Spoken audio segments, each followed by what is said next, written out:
Pessoal, boa tarde a todos. É um prazer estarmos novamente aqui reunidos, né? Mesmo que virtualmente, para darmos sequência às nossas reflexões que fazemos todos os domingos à tarde.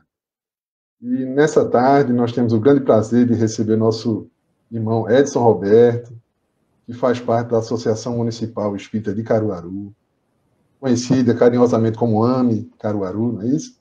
E que é uma casa tradicional, uma casa antiga, que faz um trabalho muito sério aqui na região. É uma referência, né, aqui na região, aqui no Agreste de Pernambuco.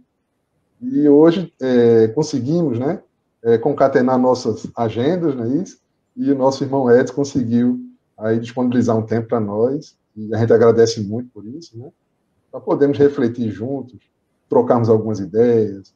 Ele traz um tema hoje muito interessante para a gente, né, que é pensamento e saúde, o que podemos conquistar. Vamos ver o que ele vai trazer com esse tema, né? E isso é muito importante nesse período que está todo mundo um pouco, com essa pandemia, todo mundo um pouco prejudicado, vamos dizer assim. Todos nós querendo bem, uns mais, outros menos, mas a gente está saindo um pouquinho alterado, vamos dizer assim. Então, essas orientações são importantes para a gente possa encontrar o nosso eixo, né? Então, antes de passar a palavra ao nosso irmão, nós vamos fazer a prece de início, tá certo? O pessoal da casa já está começando a entrar, lá do Lar Espírita Maria Dolores, mas também temos as pessoas que participam aqui da nossa rede social no Facebook, de todos os estados, né? E vamos ver aí a participação. E quem quiser fazer perguntas, pode ir fazendo, à medida que nosso irmão for falando, né? E no final a gente passa para ele, a gente coloca aqui na tela e ele pode responder aí as dúvidas que forem surgindo, tá bom assim? Então vamos começar fazendo a nossa prece, mas primeiro dá a palavra ao nosso irmão para dar a sua saudação inicial aí. Boa tarde, meu amigo Edson. Boa tarde, Alain. Boa tarde a todos, boa tarde a todas. O prazer é todo nosso estar aqui com vocês para auxiliar na grande dificuldade de todos nós que estamos estagiando no nível evolutivo e sugere um esforço muito maior, muitas vezes mais doloroso para que a gente encontre a felicidade e trazer as opiniões, as informações dos espíritos, pouca informação minha, pouca opinião minha, porque não temos aqui a verdade. Mas o prazer é todo meu, porque o Lar Espírita Maria Dolores, só o Maria Dolores já amo a Maria Dolores, as mensagens da Maria Dolores. E é um prazer estar aqui com vocês. Tá certo, muito obrigado. Meu. Então vamos fazer a nossa prece, né? Na sequência, a gente já passa a palavra ao nosso irmão que vai desenvolver o seu tempo. Senhor Jesus, querido amigo, muito obrigado pela oportunidade de estarmos aqui novamente, dispostos e unidos para fazermos reflexões em torno dos teus ensinamentos. Nos ajuda, mestre querido, porque ainda temos muitas dificuldades, mas também temos o desejo sincero de começar a acertar. Portanto, nos ajuda, Senhor. Nos ajuda e ajuda a todos os que estão conosco nessa tarde, ansiando por uma palavra de consolo, mas também de orientação, para seguirmos firmes nesse caminho que a Terra nos proporciona. Muito obrigado por tudo, que assim seja. Então, meus queridos, com a palavra o nosso irmão Edson Roberto, vai desenvolver seu tema. Edson, fica à vontade, viu? Estou aqui por perto. Quando você precisar, é só falar. Estamos aqui com a proposta de levar informações para que tenhamos sucesso nas nossas experiências e travamos na luta nessa encarnação. Muitos de nós buscamos, de alguma forma, o equilíbrio da mente com o corpo. De alguma forma, o Espiritismo, através dos seus mensageiros, tem nos trazido informações que enriquecem o nosso conhecimento, trabalhando na prevenção dos males que venham a nos acometer por conta da nossa conduta, por conta dos nossos pensamentos. Pois, segundo o espírito André Luiz, aquele espírito que nos trouxe uma coleção brilhante, a coleção do mundo espiritual, através das mãos do médium Francisco Cândido Xavier. Quando ele cita uma frase que eu gravo, coloco na minha agenda futura, ele diz que toda conduta reta se origina de um pensamento reto. O Espírito Emmanuel, por sua vez, nos coloca a posição em que nos encontramos aqui na Terra é fruto das nossas emanações oriundas da mente. Todo reflexo que vem da mente, ela repercute no nosso corpo espiritual. E como o nosso corpo espiritual é o modelo organizador biológico, o nosso corpo material recebe essas impressões, conforme a mente, que é um dínamo que está sempre gerando energia em forma de campo, em forma de ondas, através dos pensamentos. Mas o Espírito, Joana de Ângeles, ela que nos tem dado grande contribuição acerca da mente, ela nos faz revelar que esse intrincado, essa grande teia que converge em um único propósito, transformar toda essa bagagem integral em um único ser, espírito e matéria, além de um entre eles que se encontra transmitindo e recebendo informações, que é o perispírito ou corpo espiritual. Por isso, há muitas informações que vão nos auxiliar, provindas do mundo espiritual.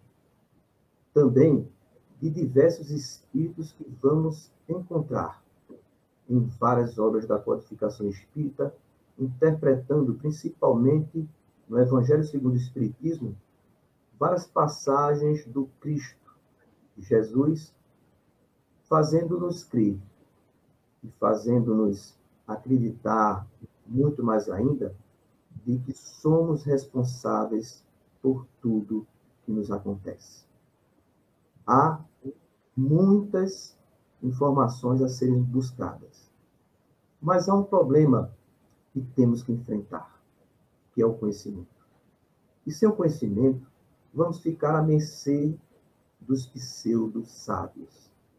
Os pseudo-sábios vêm propondo facilidades para encontrarmos o equilíbrio entre o corpo e a alma, através de uma força de pensamento ilusória, que não temos ainda a condição de controlar.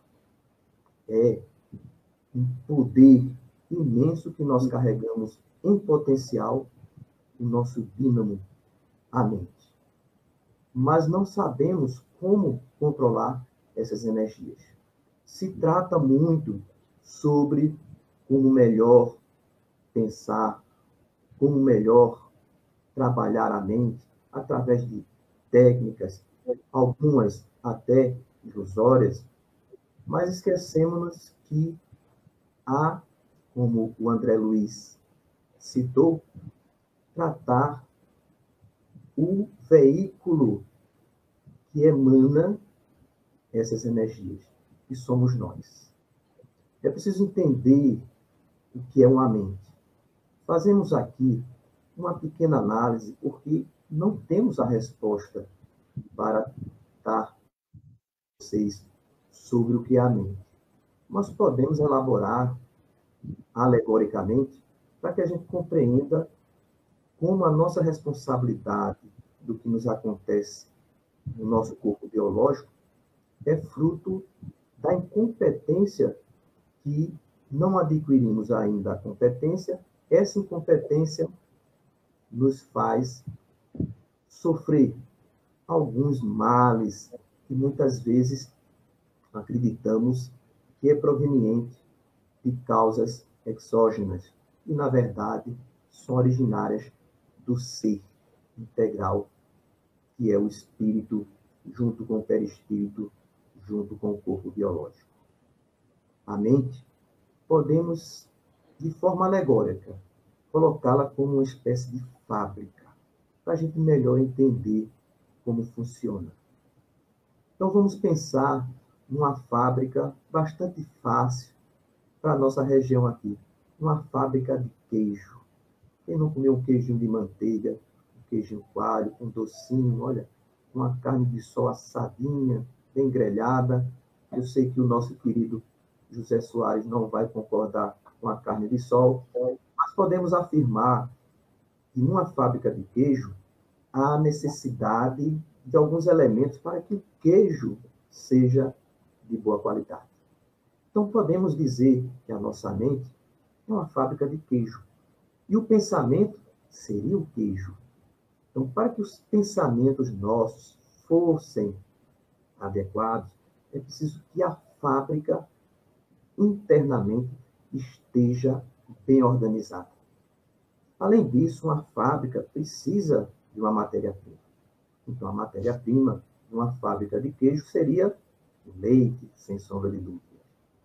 E, trazida essa matéria-prima até a fábrica, dentro da fábrica há maquinários, dentro da fábrica há funcionários, aqueles que vão manipular essa matéria-prima, colocar em máquinas para que ela possa elaborar um produto de melhor qualidade, que é o queijo. Então, se temos a matéria-prima, o leite, na fábrica, maquinários, funcionários, e, além do mais, nós temos um produto final, que é o queijo, a nossa mente podemos vê-la de forma análoga, não perfeitamente nem absolutamente igual. Então, a nossa mente é uma fábrica que precisa constantemente, para elaborar pensamentos bons, que é o produto final dessa fábrica mental, e esse pensamento é que vai levar, em forma de campo, chamamos de campo mental, e vai levar até as nossas células comandos da qual elas vão receber, vão obedecer cegamente esse comando, se esse comando for adequado. E vai modelar, vai se colocar nos seus devidos lugares, fazendo assim com que a máquina biológica funcione conforme a nossa fábrica mental produz esse pensamento.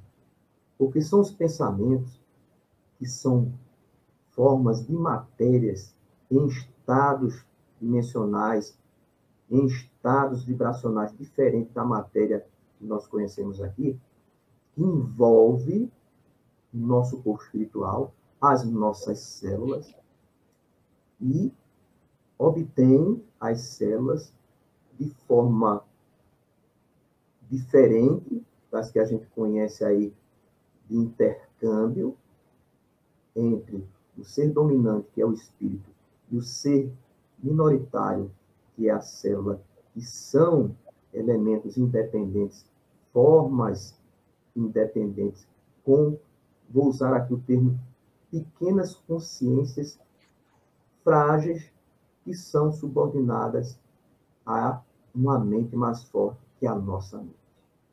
Mas que envolve essas células, fazendo com que elas, de alguma forma, obedeçam de forma correta ou obedeçam de forma equivocada o pensamento que a gente emite. Então, se esse pensamento está envolvido em mágoas, ciúme, em sentimentos de culpas exageradas, esses elementos são destruidores.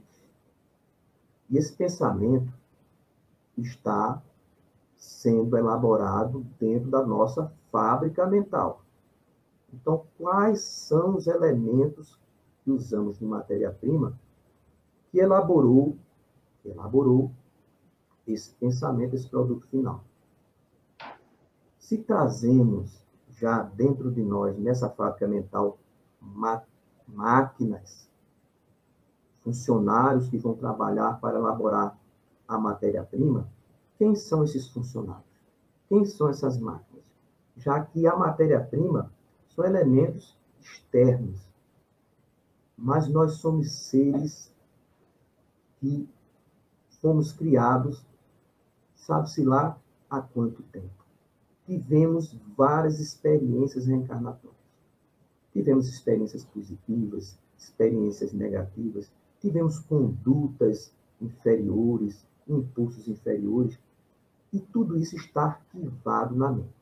Então, esses elementos não são os elementos exteriores, não são matéria-primas que estamos coletando nessa existência atual. Dentro dessa fábrica mental que carregamos, existem elementos lá, maquinários, funcionários, entre aspas, que trazemos de outras vidas.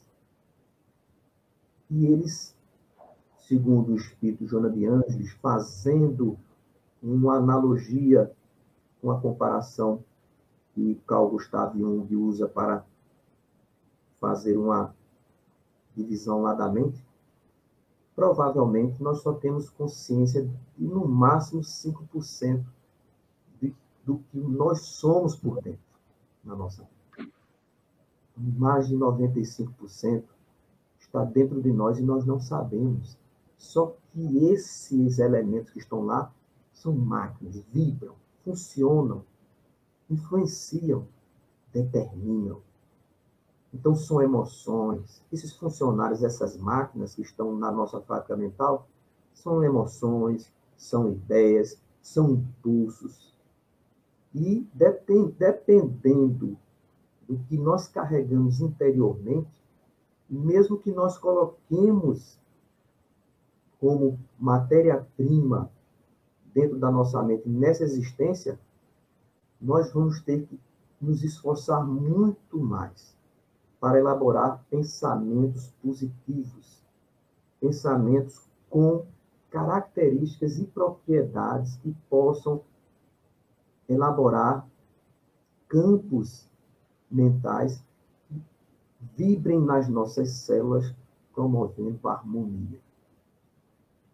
Como o nosso passado não é um passado de grandiosas benfeitorias, certamente a gente estudando história, nós vamos entender que a humanidade no passado não foi tão perfeita assim. E nós somos essa humanidade do passado, reencarnado nessa experiência. E certamente, se fôssemos seres angelicais, nós saberíamos.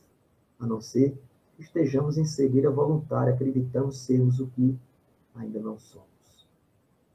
Então, nós carregamos dentro de nós um maquinário e funcionário que vão trabalhar, muitas vezes, com impulso contra nós.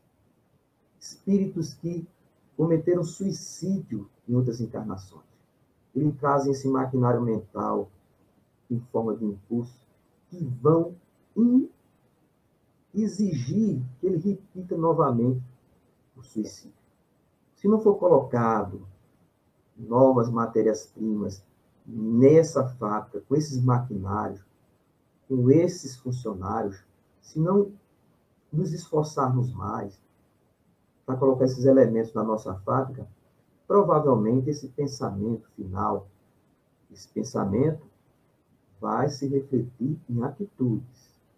Então, vai ser falho se não trabalharmos e não nos esforçarmos. Por isso, é muito complexo. A nossa fábrica não seria tão simples assim como uma fábrica de queijo. Bastaria trocarmos os maquinários e trocarmos os funcionários. Só que tem um detalhe. Não podemos trocar os maquinários. Não podemos retirar os funcionários. Eles vão integrar a nossa personalidade. Eles vão estar dentro de nós. O que podemos fazer é construir novas máquinas, colocar novos funcionários, para que, na proporção, as máquinas antigas, os funcionários antigos sejam subjugados pelo novo maquinário em maior quantidade, em funcionários com maior quantidade em nossas mentes. O Espírito Joana de Ângeles, muitas vezes, colocam em interpretações, às vezes complicadas, mas em outras vezes ela é bastante simples. Ela diz que condutas simples para a nossa vida vai promover um equilíbrio mental. É claro, isso não ocorre de pronto, mas à medida que nos esforçamos, essas práticas tornadas hábitos, porque estamos habituados, essas máquinas, essas emoções, esses impulsos que estão dentro de nós são muito fortes, eles estão habituados e nos forçam a tomar atitudes e pensamentos que muitas vezes não nos traz saúde. Então, coisas simples como boas leituras, coisas simples como prática da caridade do bem, fazer meditação. Então, não há nada de tão impressionante, porque a nossa mente tem um poder imenso. Mas conforme nós elaboramos os pensamentos na nossa fábrica mental, esse poder imenso pode nos destruir. Porque é fruto do mesmo dinheiro, do mesmo gerador. As energias negativas provenientes do nosso pensamento e as energias belas, positivas, oriundas do nosso pensamento, são originadas da mesma fábrica, do mesmo gerador. Por isso que as reencarnações sucessivas, elas têm esse propósito de injetar novas máquinas na nossa mente, injetar novos funcionários na nossa fábrica com outros hábitos, máquinas que trabalham a nosso favor, não mais contra. Mas isso é elaborado através das vidas sucessivas. Não é possível sermos angelicais em uma única existência. Não é possível termos saúde integral numa única existência. Mas podemos diminuir a nossa dor, os nossos sofrimentos. Ou compreender, através de outro ponto de vista, que esses sofrimentos podem, por ter origem no passado, ter o propósito de nos frear, para que não caiamos no abismo novamente. Então, saúde é algo assim como uma residência que denuncia as condições do morador. Então, se você vê uma residência toda quebrada, toda suja, provavelmente aquele residente não trabalhou o suficiente para que a sua casa fosse mais bela, mais bem edificada. Ou, muitas vezes, é porque a falta de zelo das mãos que manejam, que trabalham por esse lar, que é a nossa casa mental, não é suficiente para que possamos ter essa casa bela, saudável. E toda falta que nós cometemos, todos os erros, ela vai operar na nossa mente um estado de perturbação. É a matéria-prima que é deletéria, que vai produzir elementos mentais que vão simplesmente desarmonizar o intercâmbio entre a mente do corpo, que tem um campo mental que controla o corpo espiritual, que controla as nossas células. Então, ondas de pesar, sentimentos inferiores, vão colocar desarmonias de muita proporção negativa no centro da alma e que vai repercutir no nosso corpo físico. Vou relatar para vocês uma pequena história aqui para que a gente compreenda mais ou menos como nós escolhemos a condição de saúde em que nós existimos. Uma jovem senhora asmática, que foi acompanhada por um médico por mais de 3 anos. Ela, desde a infância, sofria de bronquite asmática. E quase nunca precisava de um tratamento mais forte. Apenas tomava algumas medicações, um broncodilatador, mas em uma determinada época da sua vida, ela teve que enfrentar um divórcio muito traumático. Aí a asma piorou. Respondeu por vários acessos e foi buscar o consultório de um médico. O médico viu que os sintomas que ela tinha eram simples e podiam ser tratados bastando colocá-la numa sala silenciosa, fazendo com que ela relaxasse.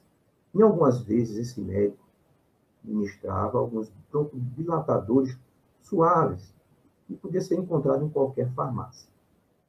O médico sugeriu que ela meditasse, com algumas técnicas de relaxamento, mas ela relutou a concordar. Durante o fim de semana, ela conversando por telefone com o ex-marido, teve uma crise séria e sentiu que um novo acesso se aproximava. Notou que sua respiração ficava cada vez mais difícil. Aí ligou para o médico, o seu médico. Mas a secretária atendeu e disse-lhe que não poderia o médico atendê-la porque ele se encontrava em outra cidade. Mas que ela esperasse alguns minutos, porque ela iria mandar um médico assistente ligar para ela e algumas recomendações para que ela controlasse a crise. Mas ela entrou em pânico, o que só dificultou ainda mais a sua respiração. E decidiu ir de carro ao pronto-socorro, mais próximo, que era pertinho, em 5 minutos de carro. Infelizmente, aconteceu um acidente na estrada. Causou um grande congestionamento. Aí a sua ansiedade cresceu. Os espasmos pioraram. A essa altura, a respiração dela ficou difícil, ofegante e curta. O coração começou a bater com muita força. Começou a ficar tonta, com medo de perder o controle do carro. Desesperada, procurou um comprimido dentro da bolsa. Na época do divórcio, um médico lhe receitou Valium. Encontrou 2 deles, os últimos, e engoliu os 2 sem demora. E nada ajudou. A tontura aumentou. Sentiu-se entorpecida e chegou no hospital com muita dificuldade. Desmaiou no estacionamento. O Valium agiu sobre o sistema respiratório dela e agravou ainda mais seu estado. 2 enfermeiros encontraram-no caída sob o volante. Ele estava inconsciente, com o rosto roxo e a respiração pouquíssima. O médico de plantão acabara de se formar e queria fazer a intervenção agressiva e padrão. 5 minutos depois que ela chegou, o médico já tinha feito uma gasimetria e a mandou aplicar uma solução intravenosa com grande quantidade de antibióticos, de broncodilatadores, de corticoides. Era muito difícil saber qual dessas drogas ela necessitava. Mas em caso de emergência é assim, injeta tudo, já que ela estava inconsciente, e vê se alguma delas vai funcionar. Ele inseriu uma sonda em seus pulmões e colocou o pulmão dela no pulmão de aço. Depois, transferiu ela para um tratamento intensivo. No dia seguinte, o médico dela foi visitá-la e viu que ela estava no tratamento intensivo com uma sonda no pulmão de aço. Mas surgiu uma nova complicação. A sonda irritou muito a sua garganta e provocara tosse, cujos acessos fizeram com que expelisse suco gástrico. Foi aspirado e levado até os pulmões, o que resultou nela uma pneumonia aspiratória. Foi chamado um especialista em doença infecciosa e prescreveu mais antibiótico, muito mais forte e de espectro mais amplo. Outra tentativa com várias drogas injetáveis. Depois de 3 dias, a pneumonia começou a ceder. mas devido à debilidade geral do organismo da paciente, pela grande quantidade de doses de antibiótico, combinado com esteroides, desenvolveu candidíase, que colocou em risco a sua vida. É um tipo de infecção e fraqueza do sistema imunológico, que foi muito comprometido devido à grande quantidade de remédios. As drogas comprometeu as defesas imunológicas. Teve um choque séptico, a pressão sanguínea caiu e a consciência dela ficou débil e muito confusa. Chamaram-se mais médicos. Foi examinada por um neurologista, porque o estado mental dela começou a piorar. Por um nefrologista, porque as funções renais começaram a deteriorar depois da queda da pressão. E por um cardiologista, porque os batimentos cardíacos irregulares resultaram da má oxigenação do sangue. Foi feito um eletrocardiograma, exame de função pulmonar, ultrassom do cérebro, eletroencefalograma e outros incontáveis exames de gasometria e das mudanças diárias da química do sangue. Inseriram catéteres em seu coração, um catéter na sua bexiga, catéter nos vasos sanguíneos do pulmão e, afinal, depois de 2 semanas, ela foi retirada do pulmão de aço. Sentia-se extremamente deprimida. Por isso, um psiquiatra deu-lhe antidepressivos. Recebeu a visita de um assistente social, que aumentou ainda mais a sua ansiedade e sua revolta. Tentaram cortar os medicamentos, mas sem resultado. Toda vez que suspendiam qualquer uma das drogas, ela tinha um acesso de asma. Depois de um mês, saiu do hospital e as despesas atingiram $30.000. Tornou-se inválida. Sua medicação hoje consiste em 2 broncodilatadores, um antidepressivo, outro broncodilatador em aerosol, para os acessos, corticoides, vitaminas e tranquilizante. Todas essas drogas, com algumas exceções das vitaminas, causam muitos efeitos colaterais. Desgaste muscular, osteoporose, aumento da porosidade dos ossos, né? Só os esteroides contribuíram para ela desenvolver. Começou a haver uma distribuição anormal de gordura no seu corpo. Tendência à equimose por causa do enfraquecimento dos vasos sanguíneos. E a depressão progressiva. Ela continuava deprimida. Se o diabetes não for cuidadosamente acompanhado, ao longo do tempo, vai surgir problemas nos rins dela. Estudos no sistema vascular e no coração.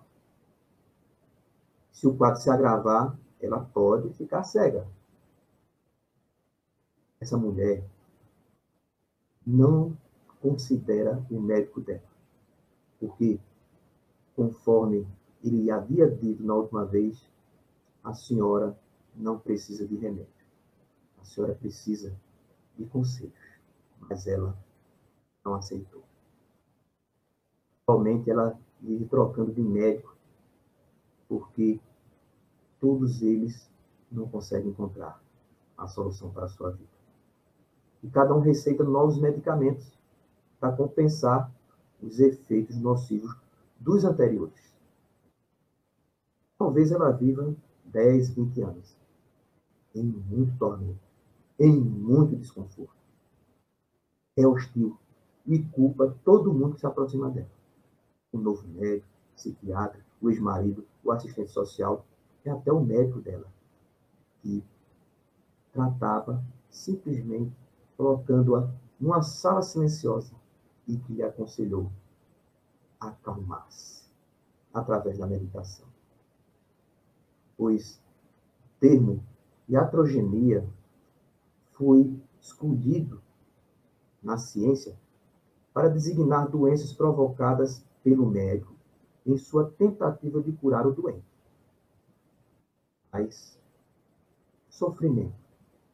Tem palavra para designar tanto sofrimento que essa mulher vem passando? Para o médico, é a vergonha. Mas a nossa desobediência em atender às necessidades reais da mente é que pode provocar esses estados. Essa jovem senhora vinha desde a infância, como podemos observar, com uma doença expiatória. Ela poderia conviver com ela por toda a sua existência de forma controlada, apenas adotando novas medidas na conduta, nos nossos hábitos. Muitos de nós vamos renascer em experiências reencarnatórias com algumas enfermidades. Porque temos enfermidades que são do próprio mundo em que nós habitamos. Estamos vivendo agora uma pandemia que coloca em xeque toda a ciência, toda a crença. E muitos de nós, na busca cega de encontrar soluções para reverter quadros, esquecemos do Espírito, da verdade do Espírito, da lei de Deus. Uma lei superior a toda a nossa vontade. E nós, como seres que fomos criados e somos subjugados por essas leis divinas, ao desobedecê-las, certamente nós vamos receber a reação dessas leis. E essas leis são para promover em nós felicidade no amanhã. Então, o que parece dor, o que parece doença, nem sempre nós devemos ver como falta de saúde. Há muitas pessoas que são saudáveis por terem corpos esculpidos num modelo padronizado de beleza da sociedade humana. E muitas vezes carregam corpos espirituais comparados às bruxas dos contos de fadas. Então, o que é verdadeiramente saúde? Nem a Organização Mundial de Saúde, hoje, que representa a grande parte da comunidade científica, adere à ideia de que saúde é falta de doença. Pelo contrário, saúde é um complexo, é um conjunto de fatores socioambiental, socioeconômico, mental e biológico. Então não há mais aquela ideia de que corpo sarado é corpo saudável. Ou seja, corpo espiritual saudável. Porque é o corpo espiritual que vai dar vida ao corpo biológico. É o que vai modelar, que vai ativar o nosso corpo biológico. O nosso corpo biológico, ele foi construído, planejado, para que os espíritos pudessem controlá-lo. Mas, devido ao nível evolutivo em que nos encontramos atualmente, nós estamos aprendendo a controlar esse corpo. Ainda não controlamos esse corpo perfeitamente. Nós, como princípios espirituais, desde a nossa criação, nós passamos por diversos reinos, o reino mineral, experiências reencarnatórias ligados ao corpo mineral, ligados ao corpo vegetal, ligado ao corpo animal.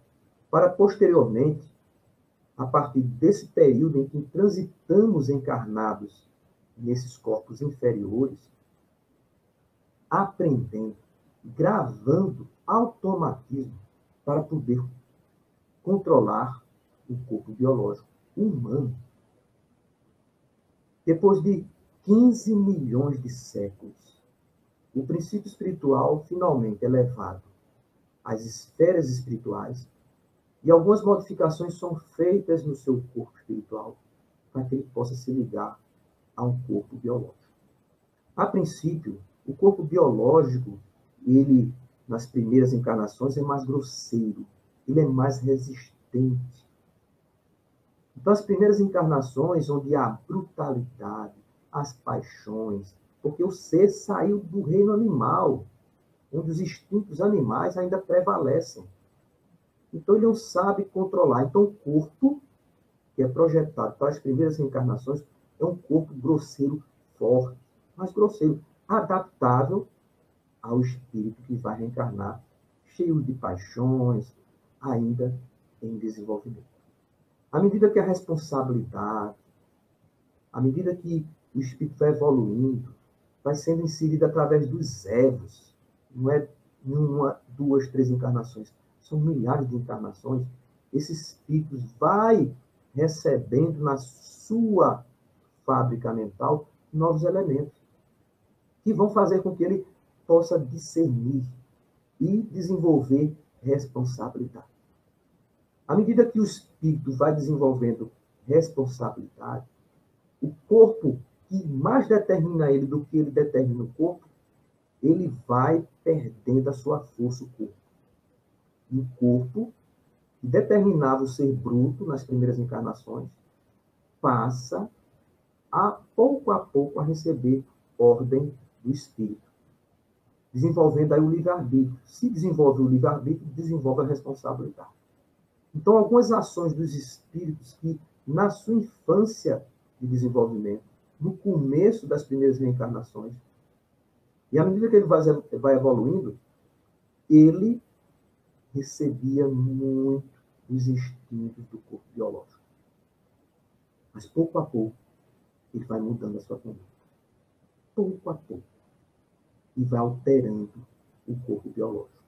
E esse corpo biológico se altera através dos tempos, com a ação da mente dos espíritos que encarnam e com a ação dos espíritos que vão alterando esse corpo para que espíritos que já alcançaram a condição de influenciar esse corpo de uma forma mais ativa do que os primeiros espíritos que começam a reencarnar, vamos ver uma diferença entre o homem da pedra e o Homo sapiens.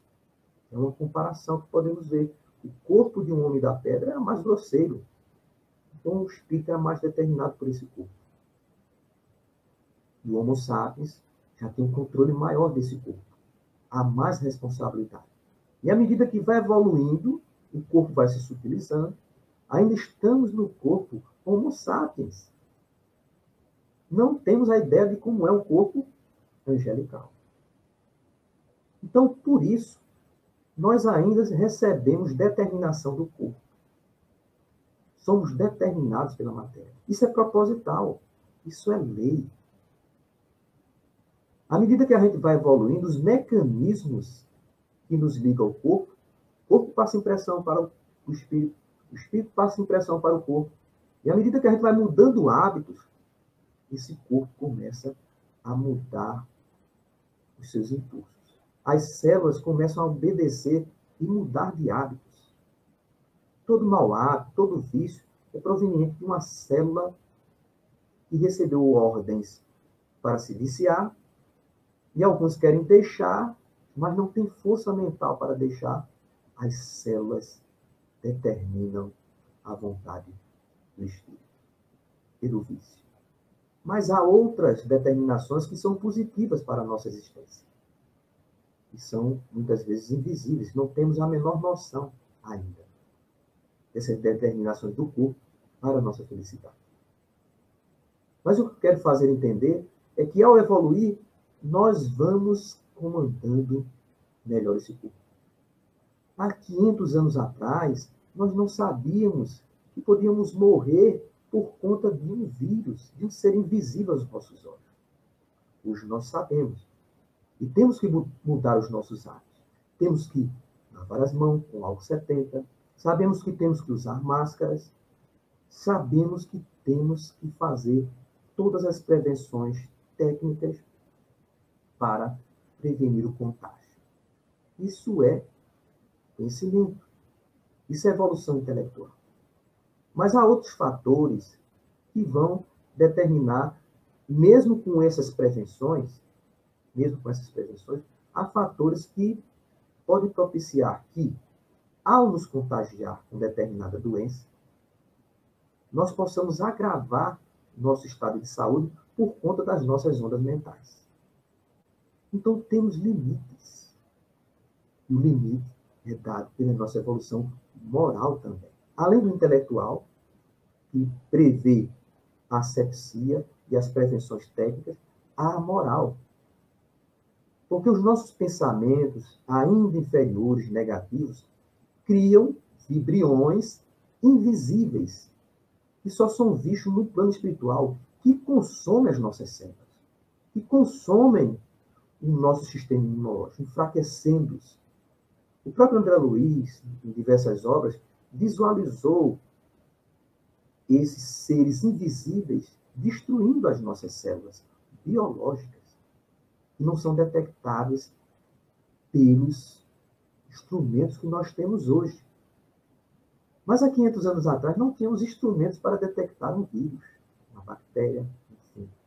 Hoje nós temos.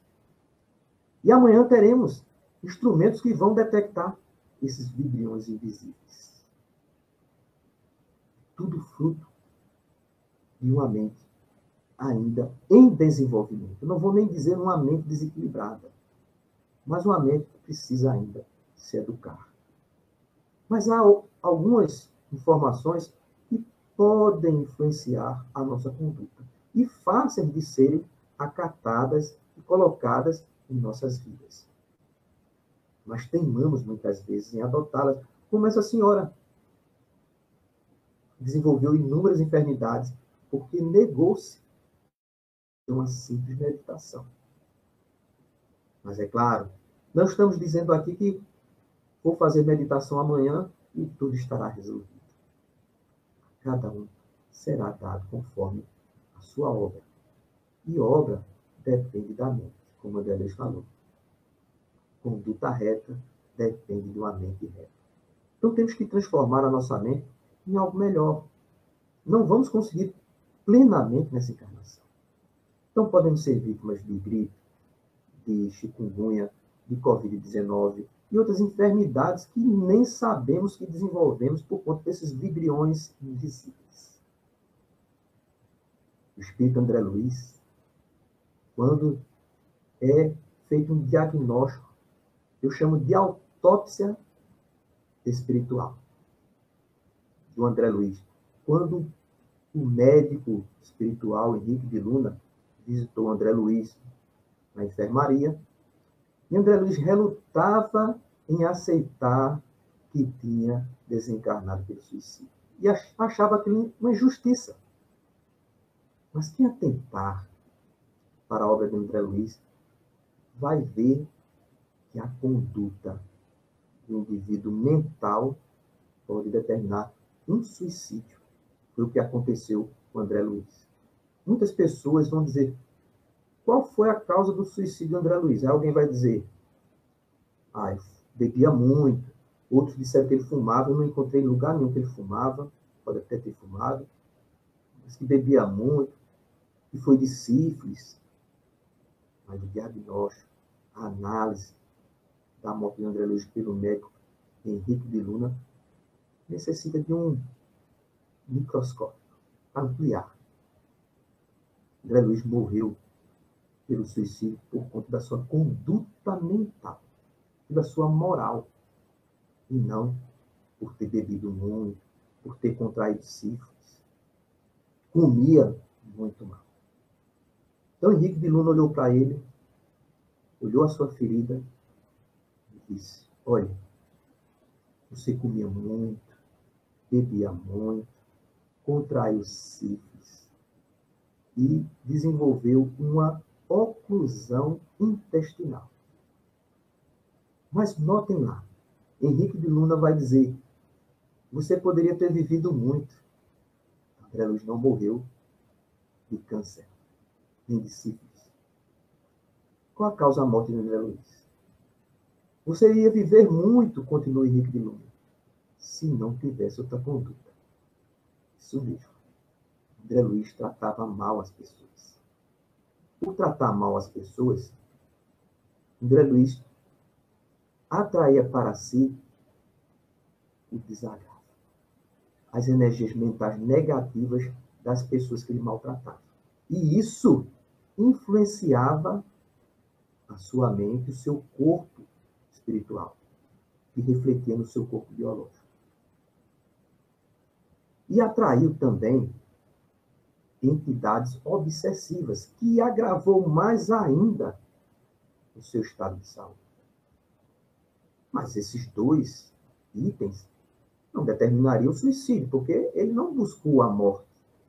Foram os obsessores e a ingratidão, ou melhor, a raiva dos outros, o ódio das pessoas que ele provocava por ser colérico. André Luiz morreu porque era colérico, aquele pavio curto. Tem pessoas até que acham isso bonito. Ah, eu tenho um temperamento forte. André Luiz desencarnou como suicídio. Por que suicídio? Porque é ele que era colérico. E ele usou essa arma da mente e refletia em conduta para destruir seu corpo biológico.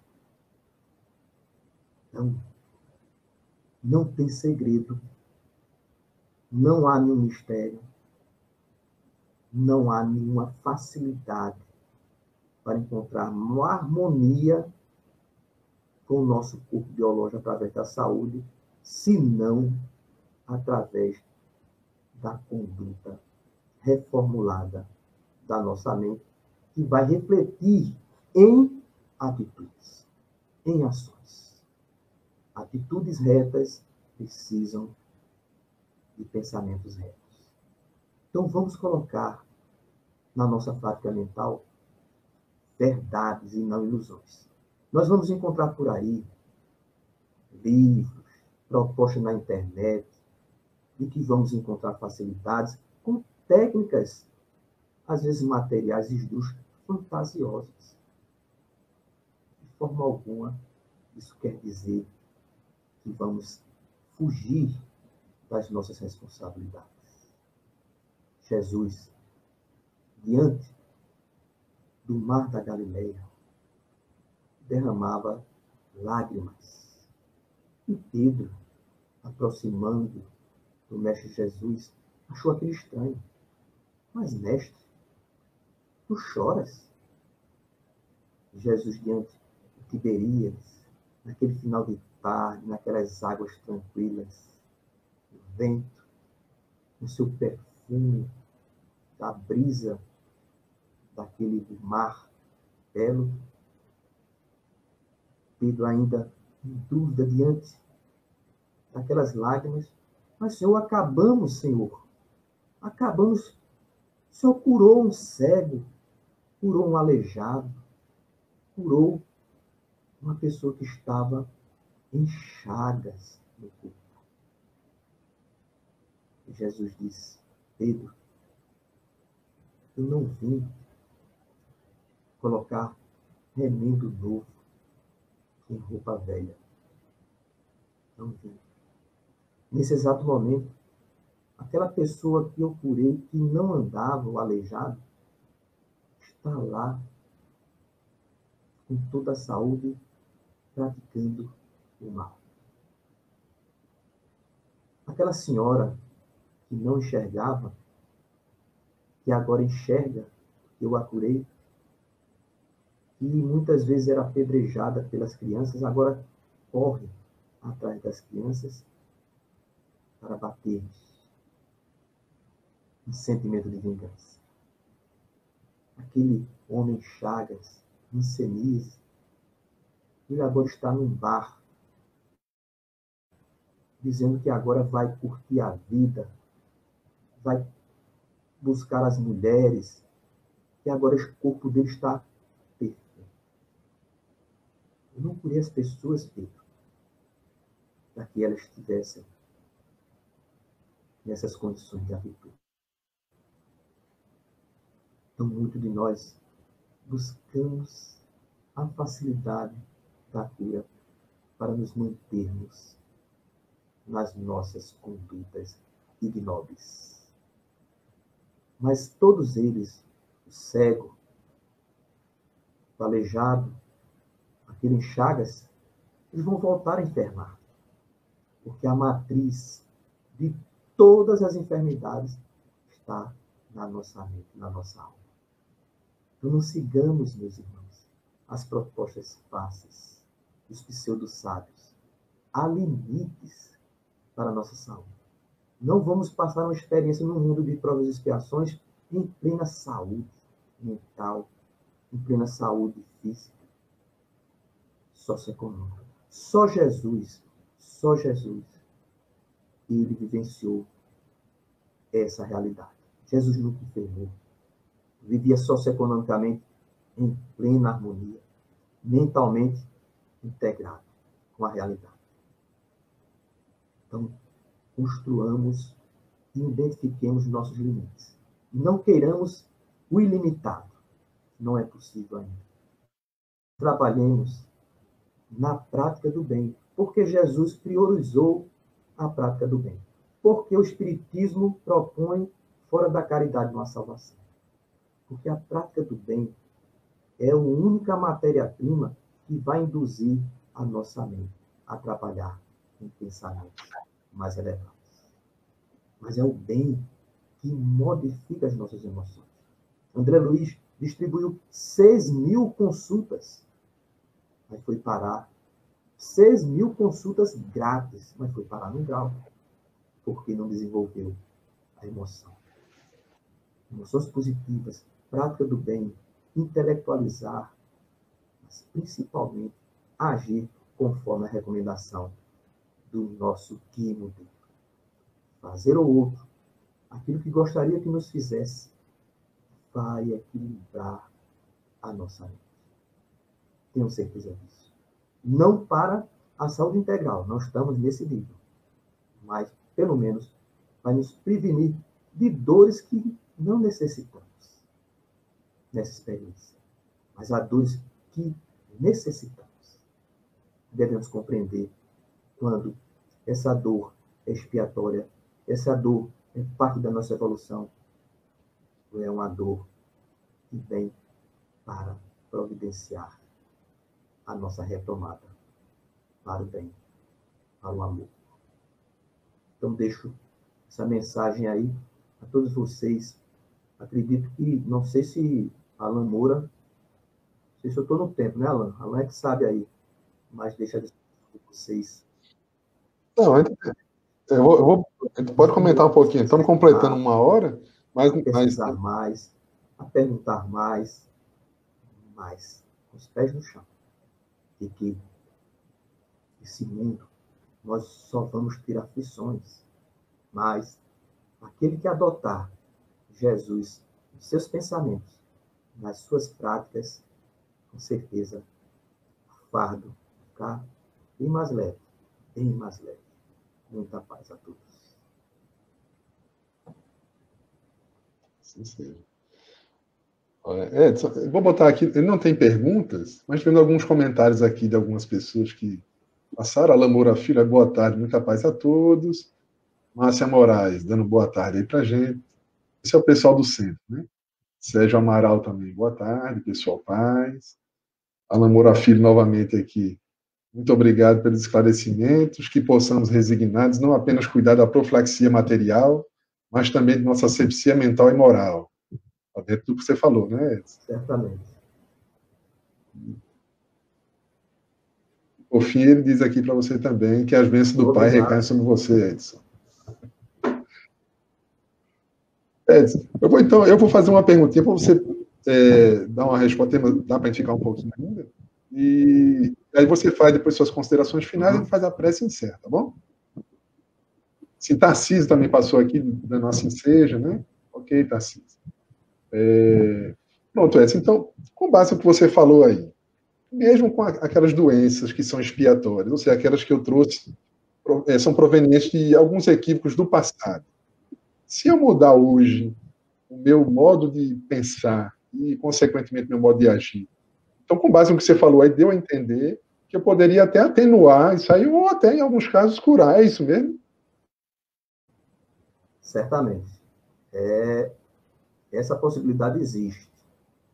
Mas é preciso, e é a grande chave que devemos encontrar, que está no Livro dos Espíritos, qual o melhor caminho, melhor método para a gente evitar o mal nas nossas vidas, né?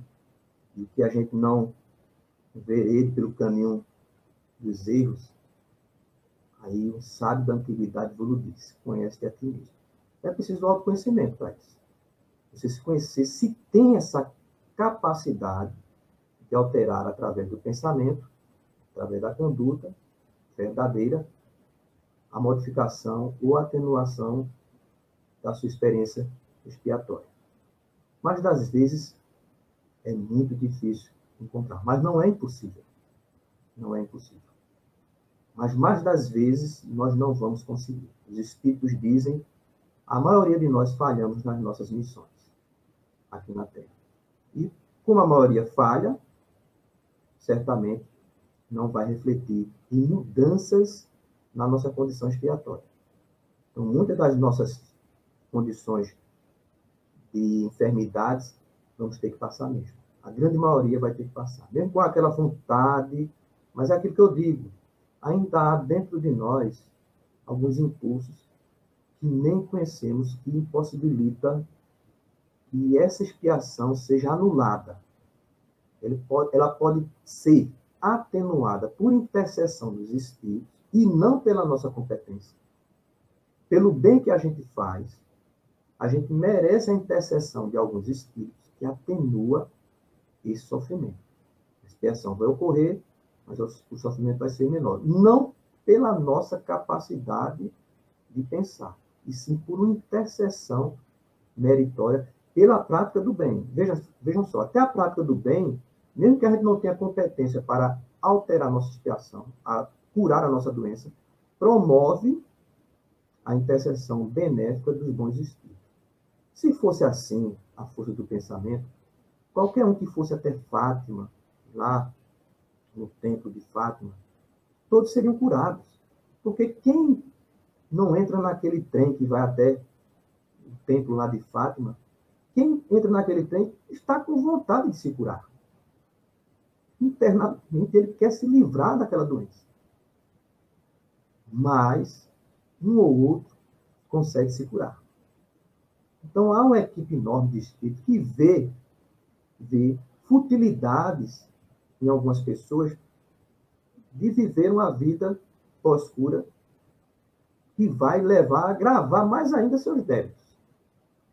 Então, os espíritos não intercedem. A gente não sabe disso. Mas há pessoas que, sinceramente, estão arrependidas, querem modificar realmente.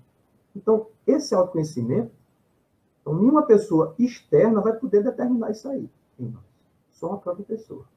Então, há pessoas que entram naquele trem, em direção até Fátima, mas querem se curar para se manter nas condições inferiores, nas práticas inferiores. Mas há muitos que vão realmente se curar.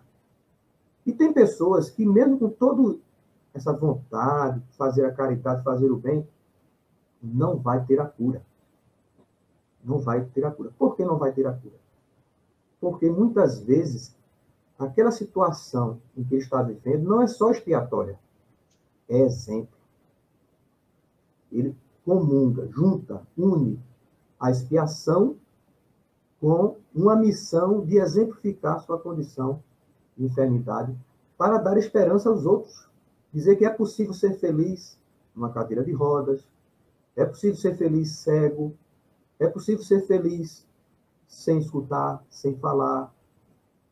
Então, são muitos fatores para a gente analisar e determinar assim, olha, a força do pensamento vai me curar? Aí tem livros aí vendendo a milhões, mas não introduzem fatores indutores do espírito, do mundo espiritual, da lei de justiça, da reencarnação, que vai falhar como proposta para esse alívio.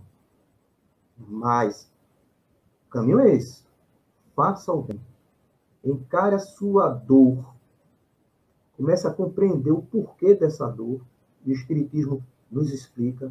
Vão lá no 5º capítulo do Evangelho segundo o Espiritismo. O meu preferido. O meu preferido. Porque eu nunca parei de sofrer. Desde que eu reencarnei, nunca parei de sofrer. Aí eu só vivo lendo aquele 5º capítulo. De vez por outra, eu tenho que voltar lá para relembrar. Às vezes eu arengo com o meu anjo protetor, brigo com Deus, mando Jesus para fora de casa, aí depois eu volto para o 5º capítulo do Evangelho e Jesus, vem cá. Desculpa, volta. Deus, venha para cá. É assim, a gente ainda está nesse estágio. Mas só o bem pode promover esse alívio que você falou, pode promover a cura, mas é um conjunto de elementos que está dentro de você. Mas sem o bem, não tem jeito. Amar, quando eu falo bem, vamos amar. Qual é o maior mandamento? Amar a Deus, amar a natureza, amar o seu corpo, e ao próximo como a si mesmo. Então é muita... E o que é o bem? Vamos lá no Sermão do Monte, porque o bem, ainda na nossa concepção, é levar uma sopa, aplicar um passe, participar de reunião mediúnica. É o bem do espírita. Mas o bem do cristão verdadeiro é perdoar aqueles que te faz mal. Fazer o bem àqueles que fizeram mal. Se te roubares um celular, nem a capa recuse. Porque Jesus não tinha celular, mas ele diz assim, se te roubares uma capa, nem a túnica recuse. Tem gente morrendo de celular. Ah, levou meu tesouro. Se agarra com o ladrão. E é assassinato. Então, o que é o nosso tesouro, afinal? Então, o bem é meta. Aquele bem lá do... O homem de bem. Uma meta a ser alcançada. Mas o caminho é sempre a prática da caridade. Para iniciarmos o processo de merecimento com as autoridades superiores para amenizar ou nos curar, ou simplesmente a gente ter forças para conviver com essa expiação. É melhor conviver com expiação que não podemos modificar com esperança do que convivê-la sem esperança. Ok, é isso aí. Basta a gente ver Chico Xavier, né? Que quem praticou mais caridade que ele tinha doenças crônicas que levou até o final, né? Exatamente. Mas, com certeza, a vibração dele, a esperança que ele tinha, fazia ele enfrentar aquilo com coragem, com resignação. Então, é outro nível, né? Temos que conhecer os limites do nosso merecimento. Por isso, o autoconhecimento, para a gente dizer, será que eu mereço? Realmente? Será que é bom eu me curar? Ou melhor eu estar freado nos meus... Exato. Eu queria ter uma cabeleira bonita. Ainda hoje arengo com meu planejamento reencarnatório. Mas será que é melhor para você? Você é muito bonito. Já pensou em cabeleira bonita? Você ia estragar a sua vida. É isso aí. Mas tudo bem, a gente queria agradecer a você, viu? Pela sua disponibilidade aí. Foi muito, muito agradável, muito interessante e muito rico de conhecimentos aí. Acho que o pessoal vai ter assunto para debater aí e até aprofundar um pouquinho mais esses estudos, tá certo? Então, a gente agradece. E numa outra oportunidade a gente combina novamente, tá certo? Agradeço a vocês que nos assistiram, a você, Alain, nesse esforço. Continue trabalhando, não desista aí do Maria Dolores. E Deus ilumine essa casa, os trabalhadores, a todos vocês que estão nos escutando aí. Deus, se está difícil a sua vida, a semana foi difícil, foi complicada, não desistam, não desistam. Porque se ninguém amar em vocês, Deus lhe ama. Jesus nunca vai lhe abandonar. Por isso, Joana de Ângeles diz, feliz é todo aquele que não desiste da luta. Não desistam. Continuem. Lutem. Vocês vão ver o galardão que vos aguarda. Muita paz a todos. A AME convida vocês também a participar das nossas comemorações de 69 anos de existência. Segunda-feira, nós vamos ter, às 20 horas, a palestra do nosso irmão Humberto Vasconcelos. Olha, é um arquivo. Aquele homem é um arquivo. Vocês vão ver. Estão todos convidados ao vivo no Facebook, /Anne Caruaru. Obrigado, Alain. Obrigado também. Então vamos orar, né, para encerrar. Senhor Jesus, querido amigo, obrigado, Senhor, pela tarde tão agradável e tão instrutiva, que possamos aproveitar esses conhecimentos e, aos poucos, sem pressa, mas também sem preguiça, e colocando em prática em nossas vidas. Nos ajuda, Senhor, para que possamos ir à frente. Muito obrigado mais uma vez por tudo, que tua paz nos envolva hoje e sempre. Assim seja. Então aqui a gente se despede. Boa tarde para todos.